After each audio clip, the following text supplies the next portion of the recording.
reason why I left Hawaii was because I met this pretty woman.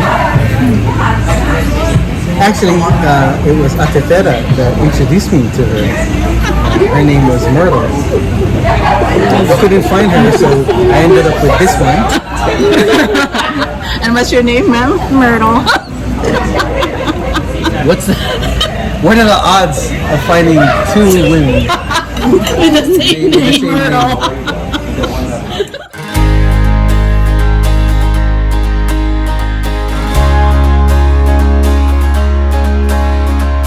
Yeah. I can tell.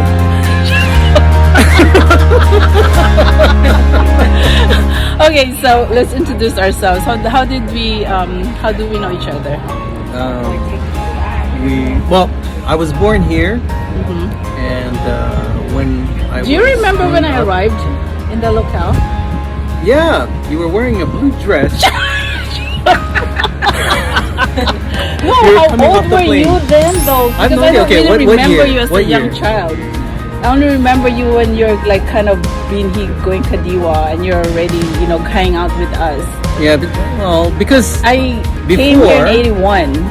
Okay, so I was 10. Okay, you were like Why is that funny? CWS choir then or something. Yeah. So okay. between me and Carlo, we were I hanging remember out, you right? and your cousins. You guys are always hanging out. Okay. Yeah, but we were CWS choir. We kind of hung out, on our own and that kind of thing. But then once we were in, we hang out more with your mom then. Yeah. But once we were like Binhi officers, and especially when I was Binhi president, then I think that's when we started to really get together. Yeah. And just hang out and stuff. And you kind of grew up fast though with us, I think. No, compared to the other.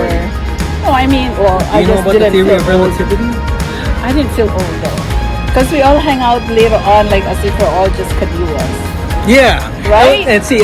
You're right, because there was a time when I got older that I would hang out. Kadiwa is our church term for youth that are unmarried youth.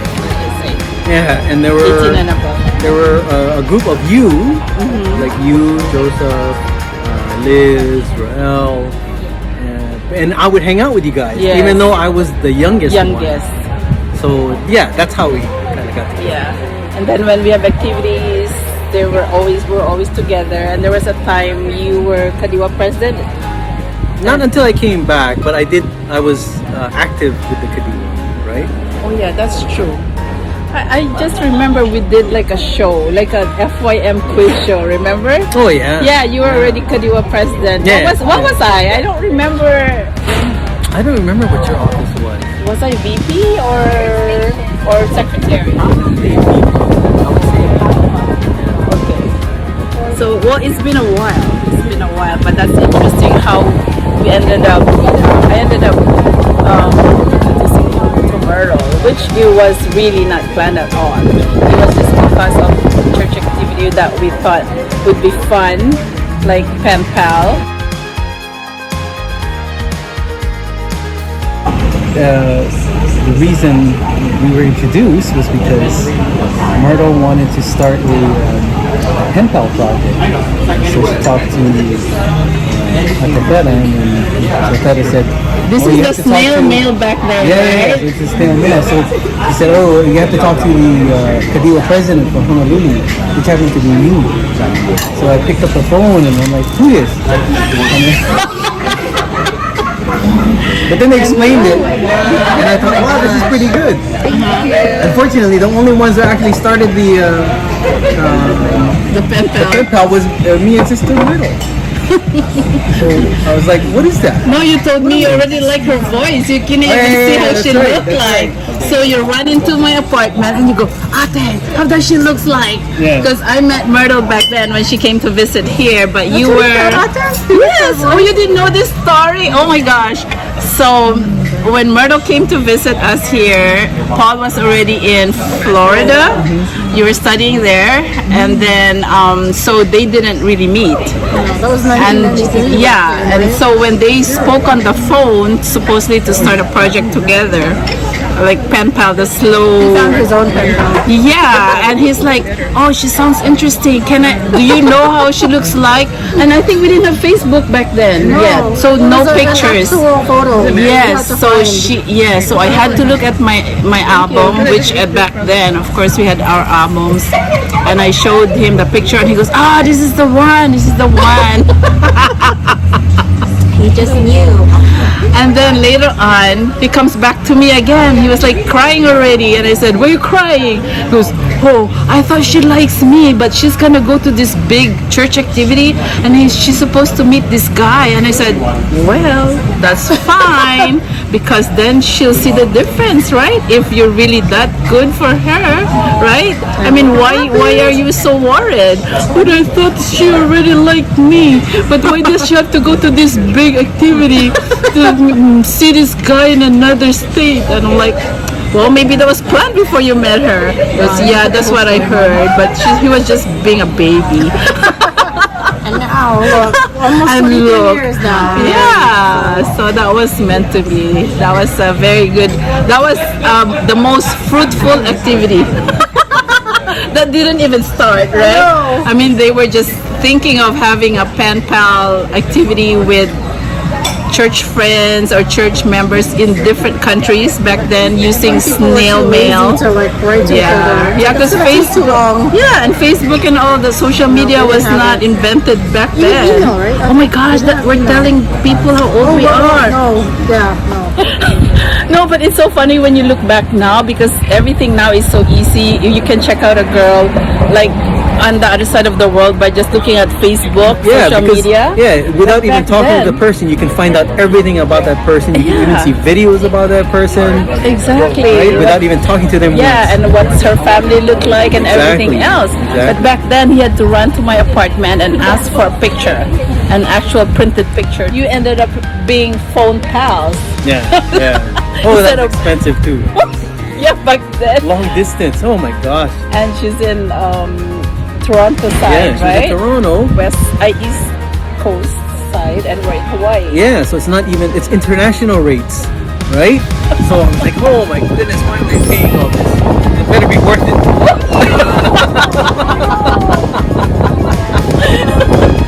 And did you get to meet her there? Did you visit her? Eventually, yeah. So we were with Carlo? for months, yeah. So we were talking for months. This is courtship during our time. Yeah. In the late 90s? Was it the 90s? In the late 90s. So we were, well, actually mid 90s, right? So we would write, we would call, and we would record your audio. voice. Yeah, record our voice on a cassette tape and then mail it. Oh my goodness.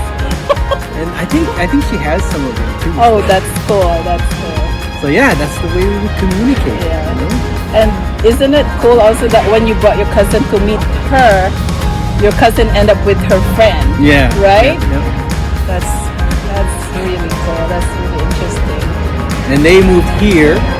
So my cousin Carlo and Rose, they live here. And, but Paul moved to... Me and Myrtle and I, we moved to, Toronto first, and then to Vancouver. West Coast now.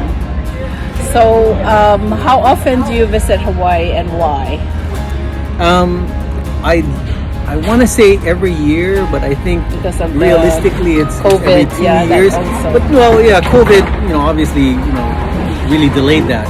But usually or ideally, it would be every year. And of course, I want to visit all of my friends and family, and then hopefully some of them will pay for my meals, right? Sometimes, no. I'm so slow. That's why we have to go out again. Yeah. But of course, it's nice to see old friends, and especially to see how we all change, but we all stay the same, right? Exactly. So it's kind of cool to see that, and of course too when we have kids, right, and we see them growing up, it's interesting to see all of that. The circle of life, I guess.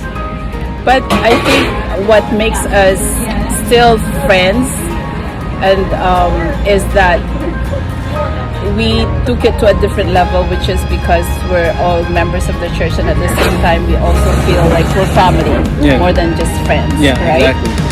There's a lot of trust in there, and there's a lot of like I don't want to say indebtedness, but it's just feel like you just feel like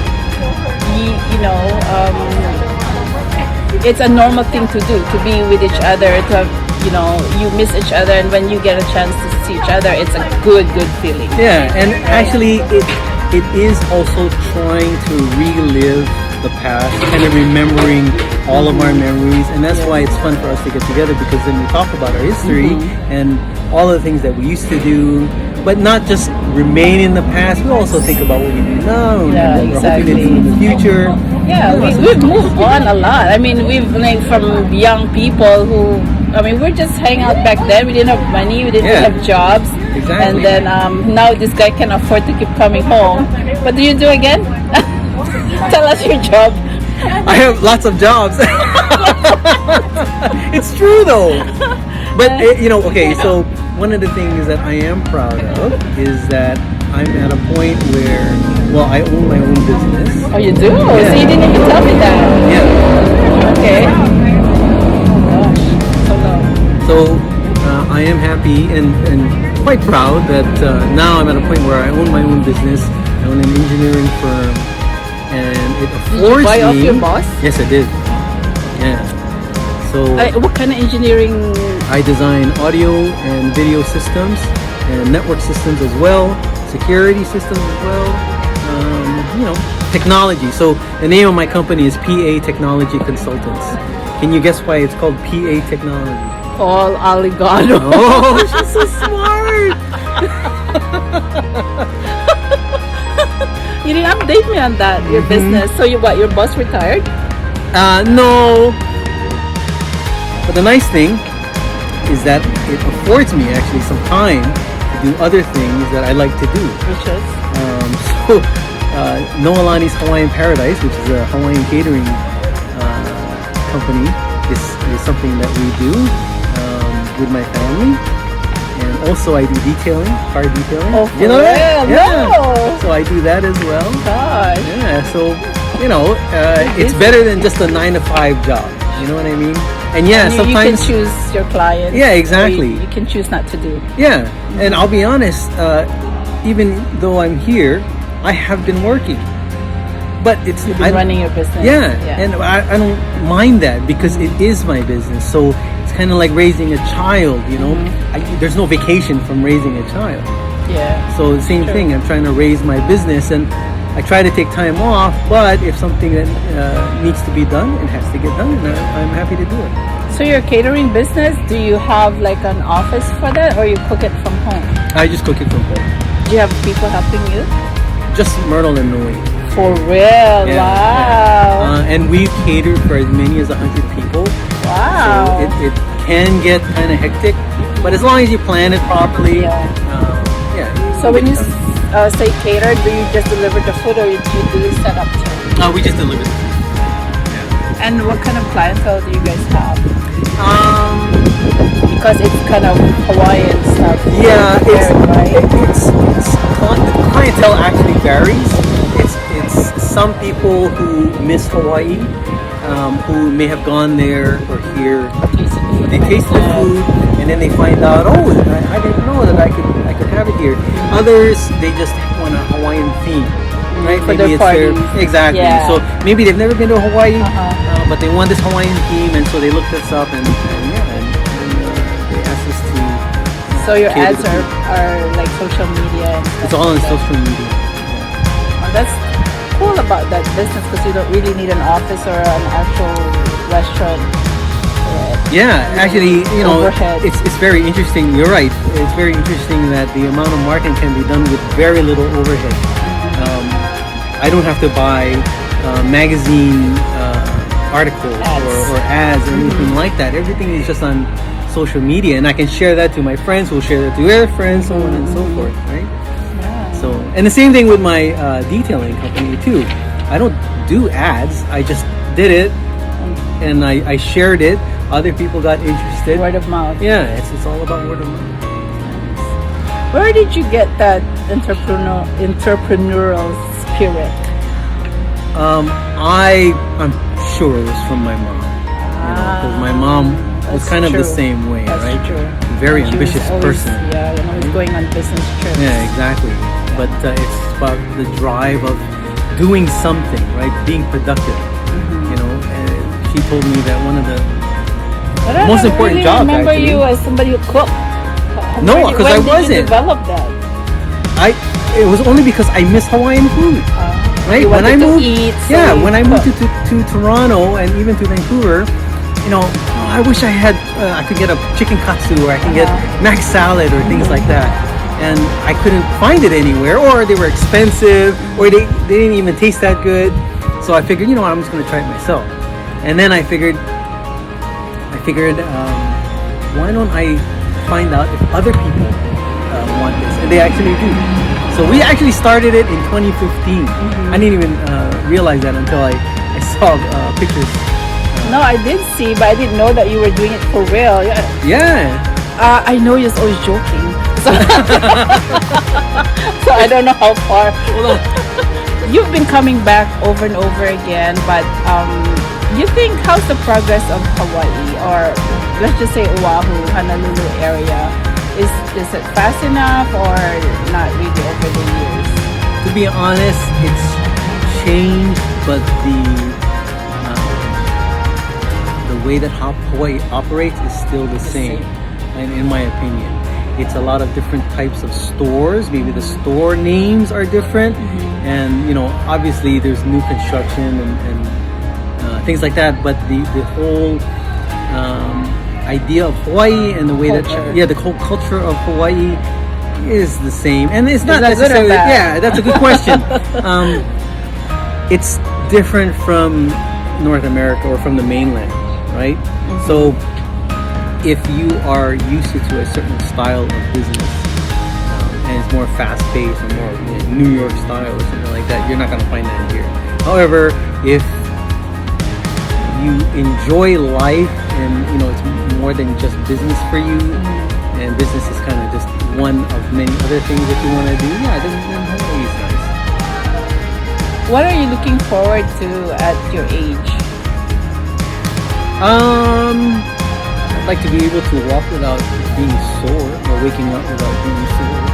I think No, you know what? we're Okay, all so kind of feeling that. yeah, so as I get older, from a physical point of view, it is becoming more difficult. You know, I can't run as fast as I can. I don't play basketball anymore. You know, that kind of thing. But I find other things to do, right? And so, and I've seen that in older people too.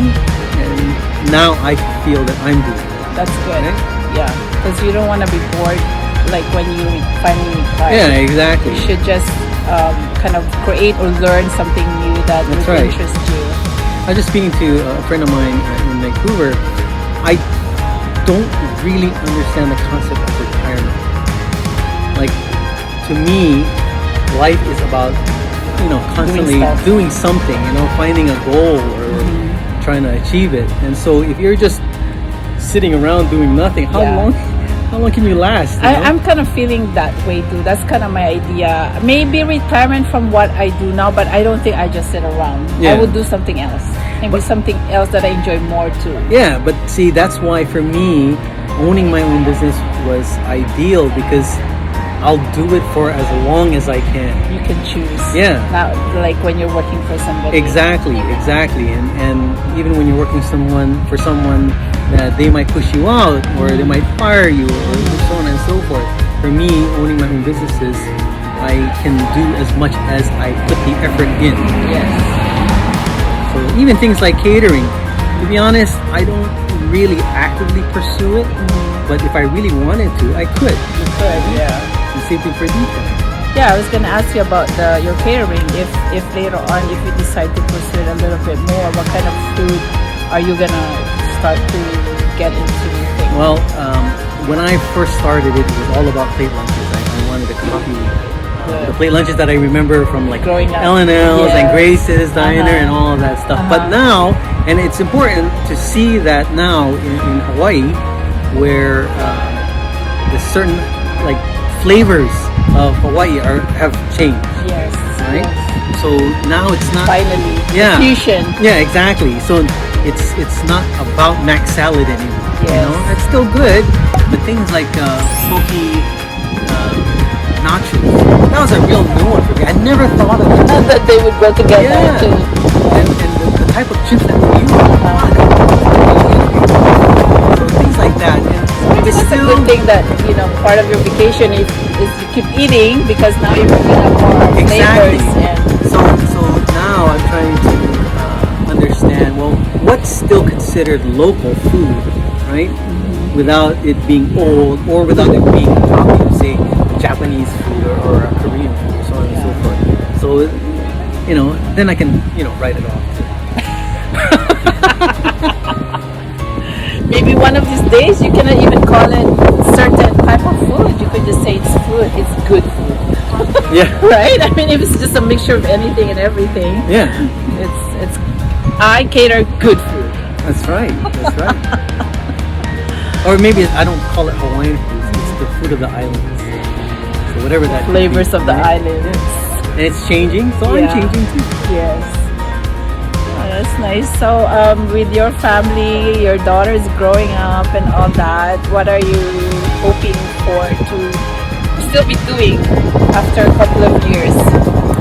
Actually, I really do hope that I'm doing what I'm doing now in 5, 10 years. You know? With regard to my engineering company, hopefully I will have a larger firm with, you know, employees and stuff that I can help grow to do what I do and get them into that position for them as well. Then the more personal things like the detailing and who knows what I might be doing later. But do those to kind of supplement the income, but also just to keep me busy. And it's not just the catering and the detailing that I've been doing. I've been doing other things as well, but I kind of lost interest in them. You know. But it's just nice that I can do it if I want to. In terms of paying forward, what do you think would you like to look at later on, you know, doing if you do have thoughts of that? Pay it forward? Well, what I try to do to pay it forward is by helping the youth, especially the youth in the church, to follow their dreams. Of course, we all hear that. Even when I was a child and you were a child, you always hear these things about follow your dreams and so on and so forth. One of the things that I'm trying to help them with is, well, actually, how do you do it? Right? The practical, step-by-step process. At least the way that I did it, it may or may not be the right way, but at least I can give my experiences and also give some inspiration to younger folks who might think, well, you know what, I'm not good enough, or I just want to be a, you know, this employee just so that I can earn some money. And I want to try and get people to move past that. Right? So you, in other words, like you counsel a lot of young people. If I can, yeah. When people are, when kids are willing to listen, right? And some are. That's good. Anything else you want to talk about? I have to think about it. In the next interview, part 2. part 2, we'll start to talk about more. When we go to your place. Yeah, when you come to Vancouver. How about that? Actually, we wanted to, you know, when we were in Washington this past September. Yeah, I remember. But you guys it was were so tough. close. Yeah. We actually brought our passports. Oh. We were nice. kind of ready. Yeah. We were like, oh. Yeah, it would have been, because when was it? That was September. Yeah, it was still really tight. Yeah. And we only had like a week and, you know, a bunch of females. Well, we had fun, but you know how that goes. Yeah. There's always the other side of it too. That's true. there's too many of you with different ideas of things and movements. So it's fun. But yeah, we plan to travel hopefully next year if things open. We're looking at maybe Greece. Like it's a dream. Wow. It's a dream, but we'll see how we can make that happen. Have you been traveling a lot besides your business? Well, stuff? not since the pandemic. It's more like family. Yeah, in fact, the only time we traveled was back in September or August, I think. We went to Toronto to visit family there. Yeah. I saw your pictures. But aside from that, we haven't gone anywhere. That's true, and that is a flight. How many hours was it's that? It's the same distance to Hawaii, so it's about 5 hours. So Vancouver's kind of in the middle, you know. Toronto is 5 hours east, and Hawaii is 5 hours west. So well, it's nice to see you again after. Actually, I didn't see you the last time, right? It seems like I only remember seeing you on the 50th, and between that. No, you were at my grandma's with my inang's funeral. Oh my God. I don't know. Sometimes it's like.